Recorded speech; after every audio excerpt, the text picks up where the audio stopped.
ଶରୀରରେ ସୃଷ୍ଟି ହେଲା ରସ। ଆପଣ ରସରୁ ରକ୍ତ, ରକ୍ତରୁ ମାଂସ, ମାଂସରୁ ମେଦ, ମେଦରୁ ଅସ୍ଥି। এইটা ହେଉଛି ପ୍ରକ୍ରିୟା।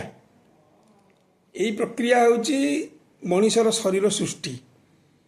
ୟାକୁ ଯେ ବାଲାନ୍ସ କରି ପାଇଲା ସିଏ ହିଁ ସୃଷ୍ଟିରେ 120 ବର୍ଷରୁ ବଞ୍ଚିବ। ବୟସ ଏମିତି କିଛି ମାନେ ନାହିଁ। ଆପଣ ତାକୁ ମେଣ୍ଟେନ୍ କରିପାରିଲେ 120 କ'ଣ ଆପଣ 200 ବର୍ଷ ବଞ୍ଚିପାରିବେ। ହଜାର ହଜାର ବର୍ଷ ଲୋକ ବଞ୍ଚିଥିଲେ ସେତେବେଳେ। ତାଙ୍କ ଡାଏଟ୍ ପ୍ଲାନ୍ କରୁଥିଲେ କି ନା ଏମିତି କରୁଥିଲେ। ଆପଣ ହଜାର ହଜାର ବର୍ଷ ପରେ ମନେ ରହିଲା। ରସ, ସବୁ ରସର କାରଣ ହେଉଛି ସବୁ। ଶିଶୁର ସୃଷ୍ଟି ହେଇଛି ରସରୁ।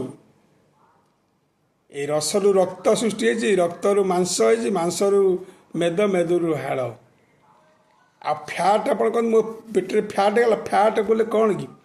ମାଂସ ଗରମ ହେଲେ ଫ୍ୟାଟ୍ ହେବ, ଚର୍ବି ଗରମ ହେଲେ ଅସ୍ଥି ହେବ, ଫ୍ୟାଟ୍ ଗରମ ହେଲେ ଅସ୍ଥି ତିଆରି ହେବ। ଆପଣ ସେଇଟା ଜାଣିବା ଦରକାର ନା ନାହିଁ। ଏସବୁ କେତେ ସାଧାରଣ କଥା, କେତେ ମାନେ ସାଧାରଣ କଥା, କିନ୍ତୁ ଆପଣ ଜଟିଳ ପ୍ରକ୍ରିୟାରେ ଆପଣ ନେଇଯାଉଛନ୍ତି। ତେଣୁ ସେଇଟାକୁ ମନେ ରଖିବାକୁ ପଡ଼ିବ। ରସ କ'ଣ, ମାଂସ କ'ଣ, ମେଦ କ'ଣ, ଆଉ ଅସ୍ଥି କ'ଣ, ଏସବୁ ସୃଷ୍ଟି। ରକ୍ତ ଗୋଟେ ଜିନିଷ ଅସ୍ଥି ତିଆରି କରୁଛି। ଆଉ ଆପଣ କହିବେ ମୁଁ ଓବେସିଟି ନାହିଁ, ଫ୍ୟାଟ୍ ନାହିଁ, ଜାଣିପାରିବେନି ଆପଣ କ'ଣ ଓବେସିଟି। 6 ପ୍ରକାର ହେଉଛି ଓବେସିଟି ପେଟ। ସେଇଥିପାଇଁ ଆପଣଙ୍କୁ ହାର୍ଟ ଷ୍ଟ୍ରୋକ୍ ହୁଏ। ଆପଣ ଜାଣିପାରନ୍ତି କେତେ ମୁଁ ତ ହଠାତ୍ ଭଲ ଥିଲି, କେତେ ଷ୍ଟ୍ରୋକ୍ ଏଇଠି ହୁଏ।